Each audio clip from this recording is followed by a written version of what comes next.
Christmas time's coming up fairly soon. Repping my cat Christmas sweater and my Christmas coffee mug. It's not Christmas yet. Anyways, another book review today. Video blog on Kevin O'Leary. I think this is his first or second book. I've read both of them. Men, Women, and Money. Probably should cover his other book first because this is his second book. So this guy's on the Dragon's Den. He was an absolute beast. Some people say, oh, I don't like him. I want to comment about not liking people that you see on TV. For example, if you see this guy on TV, listen to him talk. Oh, that guy's an asshole. Well, you're making an opinion. You're making a judgment, which is cool. We're all human, but he's also on the show, to get ratings because apparently they sit there like 12 hours a day and it's pretty boring. So once something comes, and they're on the show because their business success and to create viewers, right? So you got to create controversy, stuff like that. So that's one way to say it.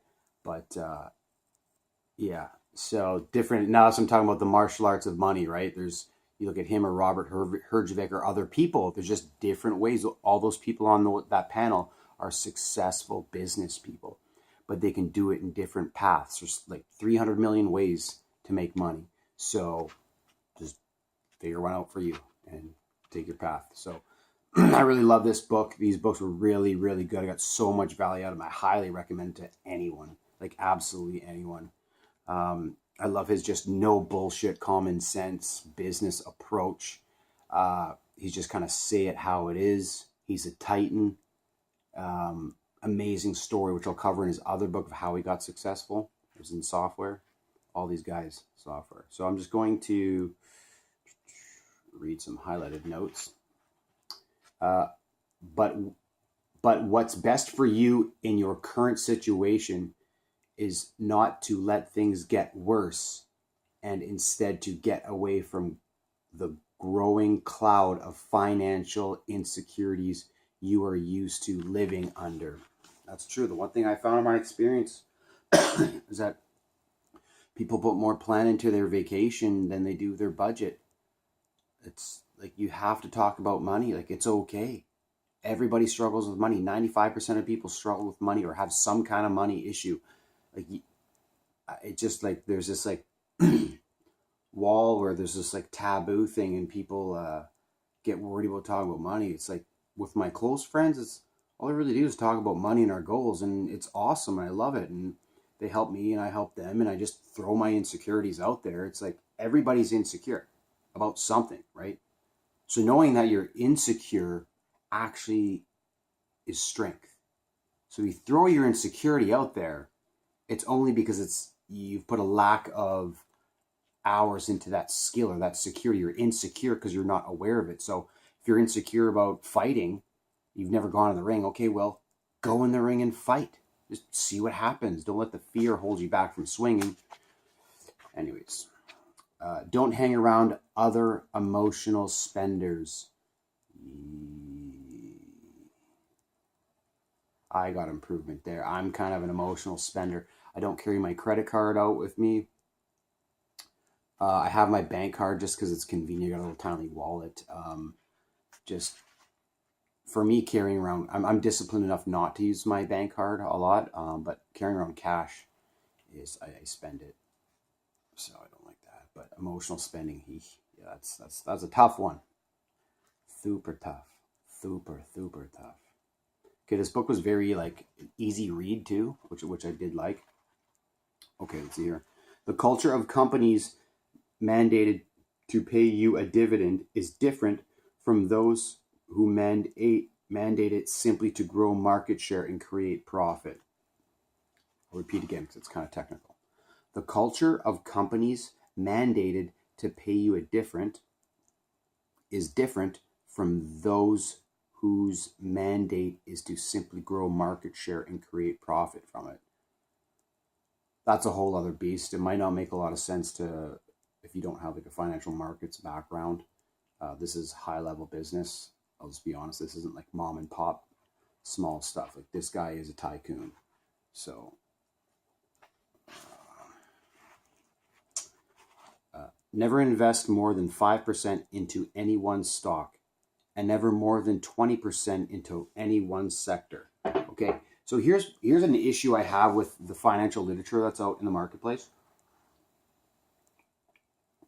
Okay, you're like all this, like I've read countless business books, studied countless stuff on stocks and blah blah blah and whatever. Diversify. But if you don't have any money, how do you diversify? like, am I taking crazy pills here? A lot of people don't have extra money. Like, most people don't have extra money to start playing with their portfolio and stuff. So a lot of this literature is out there. It's like, okay, bro, once I've got money, once I've got, $500,000, $1 million, like, okay, I'm going to be able to scale that. I'm going to be able to multiply that. Like, use all my business education and all my entrepreneur and learn my lessons, lose some money here and there. And that's when that's applicable. But a lot of this, like, most people are never going to manage their own portfolio. I'm just going to be honest. So that's just kind of one side note, one side of the coin, 1,000 of other opinions, but going on the retirement plan, this and that, and watch her grow, like, yeah, that works. It does. Like, I'm not saying it doesn't, but it's slow. It's boring. For me, it's like, I don't want to sign up to a program and then I'm 65 and give my life away to this program. I don't want to do that. And I'm biased, obviously. You got to make sure what's right for me is not necessarily right for you. But one thing I've learned through hard work is what's right for you is not really right for me. So that's what's kind of led me down this path of the martial arts of money. So it's nice to get to this place where you kind of feel you're doing exactly what you're supposed to be. So I know my right path. So that's great. I haven't heard too many people speak like that, but ones that do, actually I've only heard like Conor McGregor. He's the only guy that I know that talks like this, and maybe George St. Pierre. If she put capital at risk, she needed to be paid to do that. That in the form of dividends or interest. Okay, that's kind of boring for you guys. Gonna move on to something else. But this book is about men, women, and money, right? Because men are from Mars, women are from Venus. That book, I'll cover that in another section, another blog. But so men have like we have different frequencies relate to one another differently, right? Men with money, we're more like fierce, greed, like men will kill. Like the evil of men comes from greed, and a lot of wars, and millions and millions and millions of people have died over thousands of years because of greed, power, money, and must have things. It's like, whoa, bro, chill out, dude. So when you throw women, on the other hand, women are very emotional. They're not as left brain. They're more like, they operate on an emotional level. So they don't put the ones and the zeros and make the matrix behind the money flow as much as men do. We're not talking about the scenarios where this one person, you can't say that. Okay, that is just, you're focusing on the small percentage of the issue. I'm talking about the general issue. Most men are left brain, and guys like this, they're just hard nosed, like zero sum game. Women on the other side are more emotional with issues, and men are typically less emotionally intelligent than women, in my experience. So it's interesting now, because when you're reading business and business about me, but to be a successful businessman, in my opinion, you need to have a family. A family that, everyone's going to have their problems in their family, but you have to have a family. If you're just a hotshot playboy, doing hookers and blow all the time, no family, no moral values, that's the devil's got your soul, bro. I mean, that doesn't fit in my ethical goals and what I'm going to do with my life. So yeah. So Kevin, I like this book because he combines men with women. It throws the whole dynamic off. A lot of my the male guys listening right now, like, you might not know what I'm talking about, but like, especially programmers, man, programmers, engineers, accountants, mathematicians, all left brain. Oh, okay, well, I had this one guy say, I was giving him dating advice. He's like, man, he's like, how do you manage all these women? I'm like, manage? He's an accountant, right? He's like, you don't manage women. You don't manage people. They're not, dating world is not, like, you're not at work with the spreadsheet, dude. Like, put on your right brain hat, take your accounting hat off. So it's all about exposing yourself to different scenarios and learning. And that's why men and women, when you combine them together to talk about money, the whole conversation is different. It's a different dynamic. The rules change, and it brings you to the next level. Is the truth. There's this guy's, he's got a successful family. Same with Robert Herjavec. There's a couple quotes going around. It's like, well, one of my sayings is, you can't use pawn tactics to have a queen, right? A queen's not gonna let a pawn take her over on the chessboard. It just doesn't happen. And same in real life. That's a great metaphor that I've made up and found along my experience. So, yeah. And one of my mentors, he's a big advocate for every successful king, there's also a successful queen. So it's king and queen. It's not just king, right? So this book, why I bought this book, because king and queen, men, women together, the dynamic is different. Throws off your computer program. You don't know how to program it, right? Stop programming. Like, live through your heart, right brain. Sorry for that tangent, but I thought there was good value for there. That's one of the reasons why I bought this book. Okay, we're going to wrap this up here. Let's see if we got to get good quotes in here. Okay, it's here. Getting smart costs money, so don't be a dummy. Man, my chartered accountant designation, my CPA designation, cost me about $100,000 in 8 years of my life. That's why I'm doing this, man. 8 years of my life, 100 G's, bro. 100 G's. I'm just a small town boy from Thunder Bay, Ontario. So, getting smart costs money. Don't be a dummy. Invest in yourself. I can't even tell you how many times I've been struggling paycheck to paycheck, grinding, living off tuna and craft dinner just to pay the bills, just to max out my RSPs. And I've got no money. And I go to Indigo bookstore and I double down and buy $100 in books. Put them on overdraft. I've done that like 6 times. Critical points in my life. I just, boom, just double down on the... on buying books, educating yourself, your mind. If you've seen that Braveheart movie, amazing movie, conquer your mind, then you can conquer the sword, right? Man who lives by the sword dies by the sword. But you conquer your mind, you conquer yourself. That's greater than conquering 1,000 men in battle. Okay. One of the big secrets to growing wealth is never changing your fundamental lifestyle as the money piles up. Yep. So true. So true. It's hard to do, man, because you work so hard and you find you got this money. You're like, oh, wow, I've got this money. And then, okay, well, I better reward myself. And the reward gets addicting and it feels nice. It feels great. It feels great to go buy a $900 Louis Vuitton belt. It feels great to wear a $200 pair of Hugo Boss jeans, right? It feels amazing.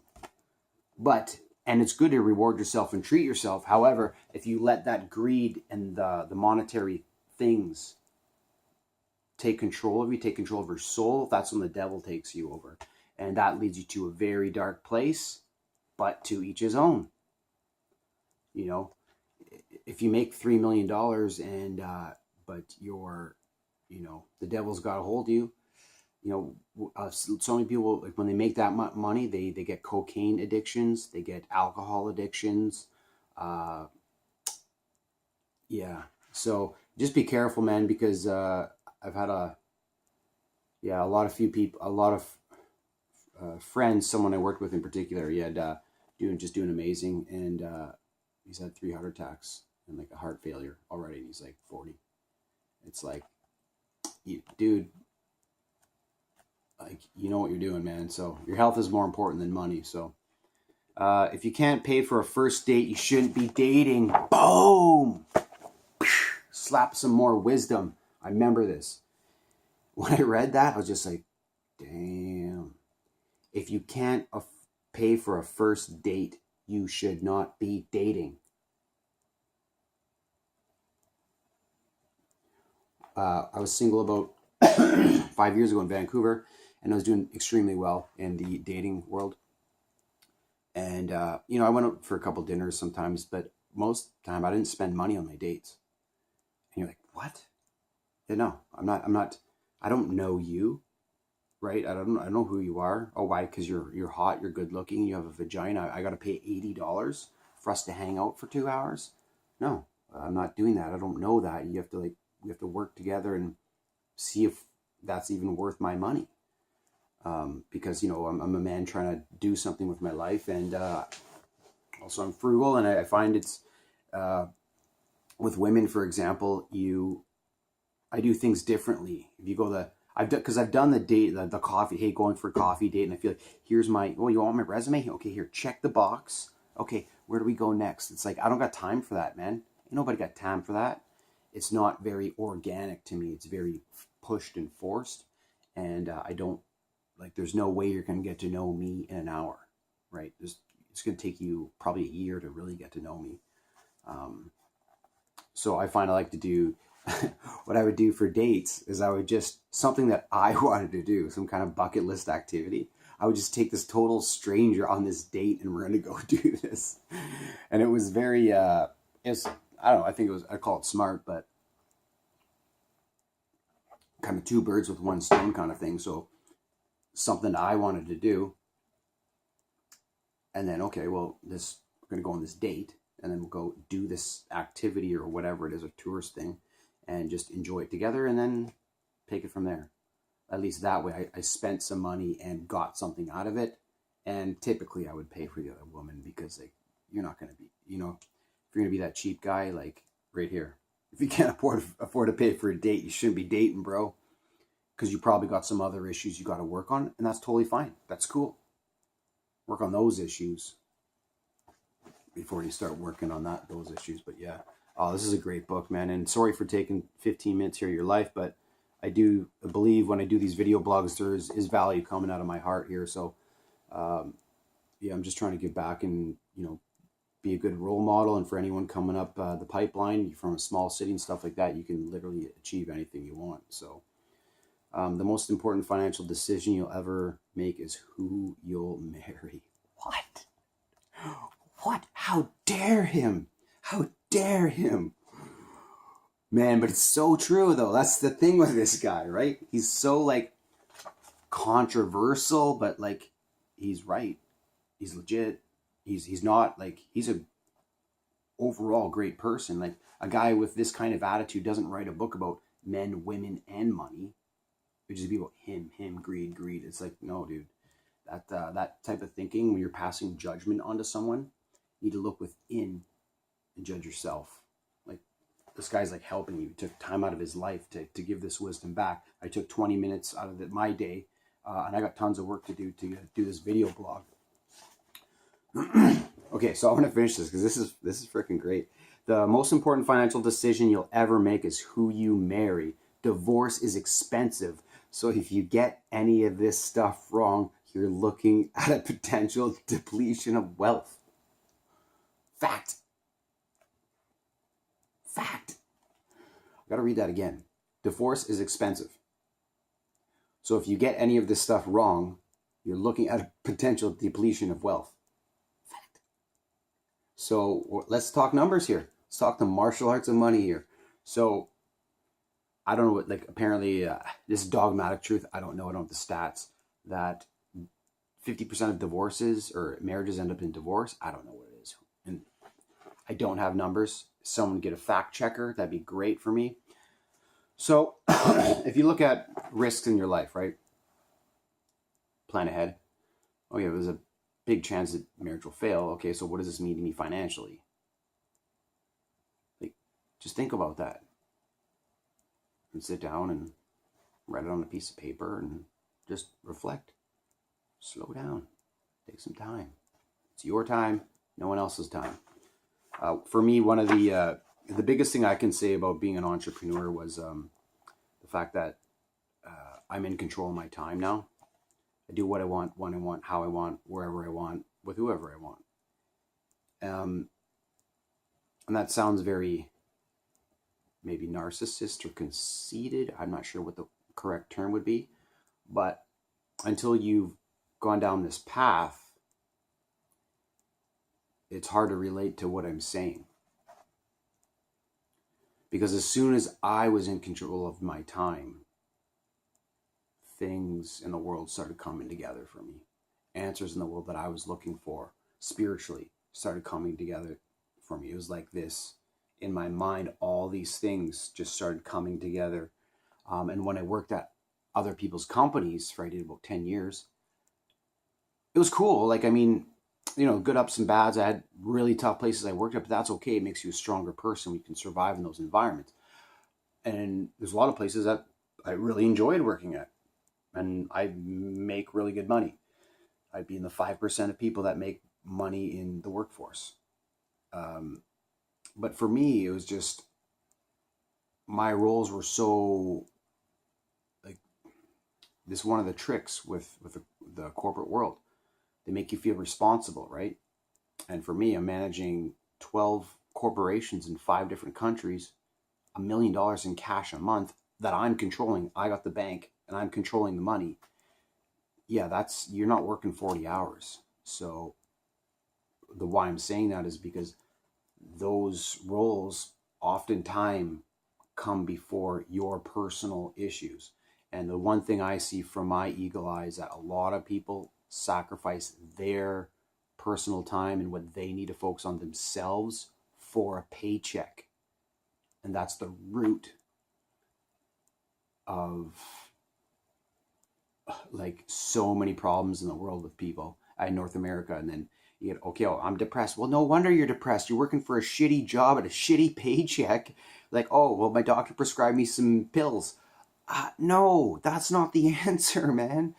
You got to attack the real root of the issue, why you're upset. Maslow's hierarchy of needs is good for that. Okay, so many women are out earning men and buying property before they're married. Times are different. Times are different. So yeah, I want to back up to that one point that I said.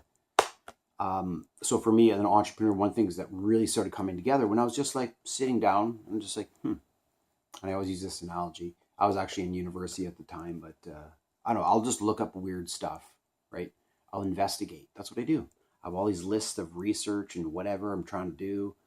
And yeah, I was like, okay, well, I'm, doing some work. It's like -20 outside in Thunder Bay. And look at these squirrels just running around. I'm like, damn, like it's cold. Like I got a sweater on and whatever. And people say it's cold inside. Like, what if I was a squirrel? Like, how would that feel to be a squirrel living outside in -20 degrees Celsius? I'm Canadian. Super cold. I don't know what that is in Fahrenheit. So then I asked my buddy, I'm like, hey, how long do you think a squirrel lives for? He's like, I don't have any idea. I'm like, neither do I. So let's look it up. 2 to 5 years a squirrel lives. 2 to 5 years.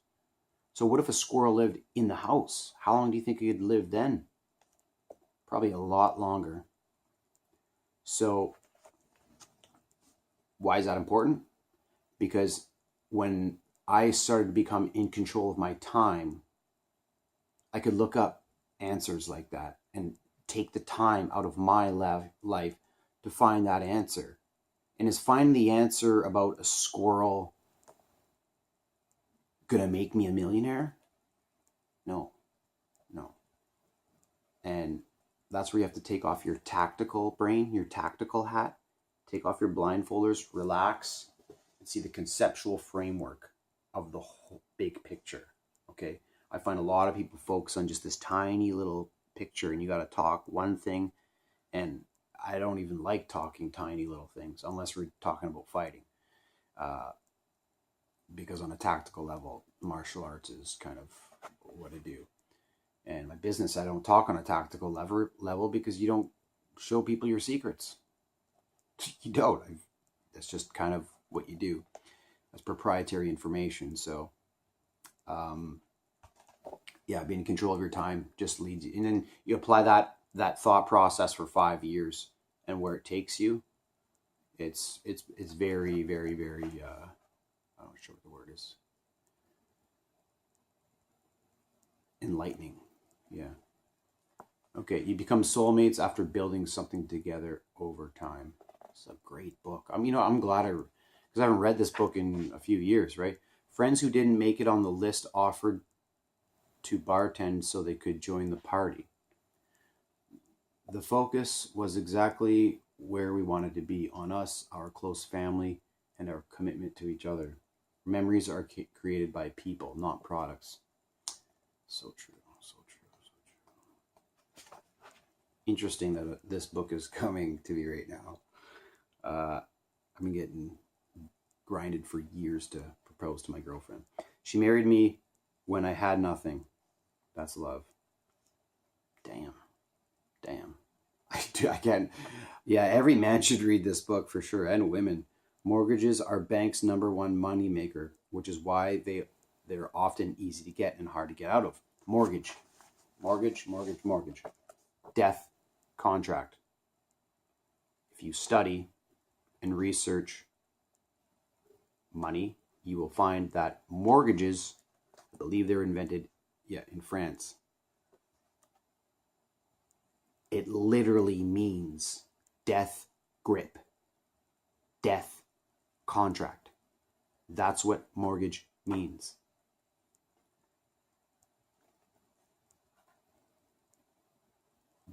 So in real people terms, that's when they made up mortgage as a product. In real people terms, it means death grip. I've got this customer for 25 years. I own them. I'm going to make this amount of money. And they're going to go to work for 25 years just to pay me. So you just have to be aware of that. That's all I'm saying. That's freaking scary. When I learned that, whoo, that is scary.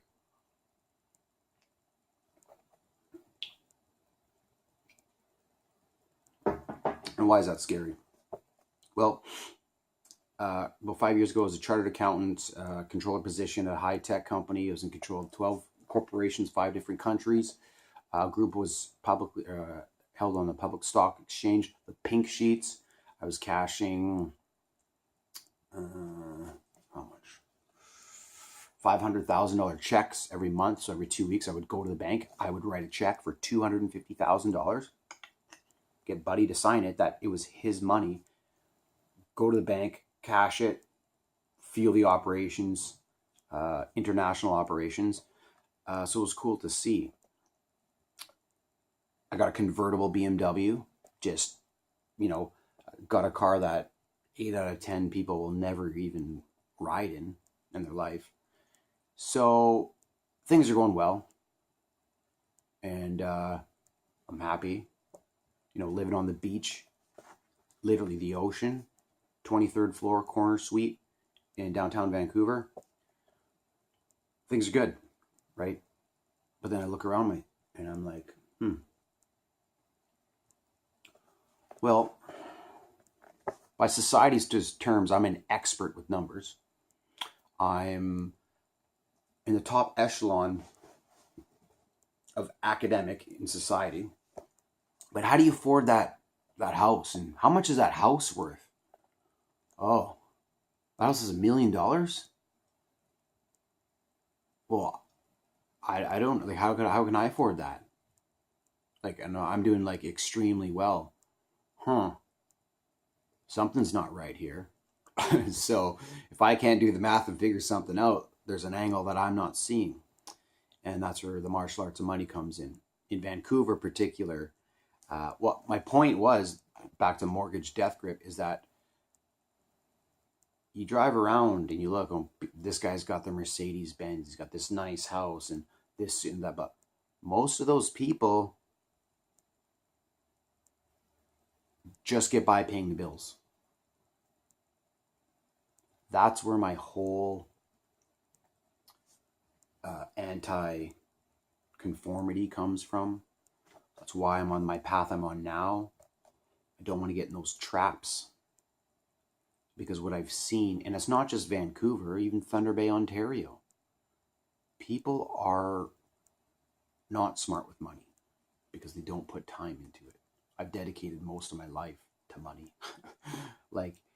And it bothers me because that's the way it is. But I live in North America. Like, you need tokens to operate, to finance your life. So a lot of people, I remember this one area in Thunder Bay, really nice area, and always as a kid, I want to live here. It wasn't until like 3 years ago I started meeting everyone in there, and then I thought they were all the richest people in the world, and no, man, they're all just getting by. Like, the debt slowly creeping on. The husband and wife start to fight. They start to resent each other, and the root of all these issues is money. So what I'm saying is, if you're going to take a mortgage, get a modest home. Put yourself in a position to win. Don't just walk in. Remember that the banks are not your friend. They're not your advisors. They're salespeople. Okay?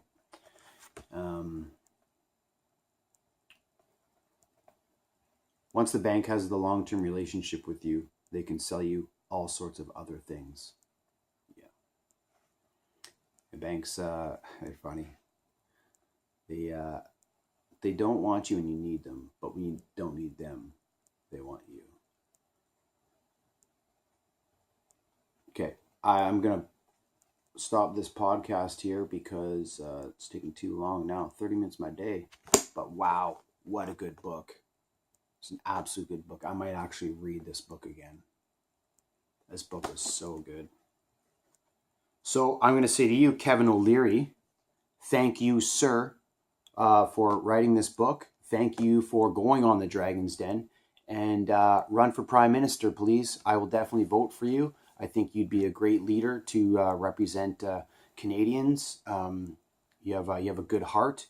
You have a hard business nose, and I'd fully support you for sure, 100%.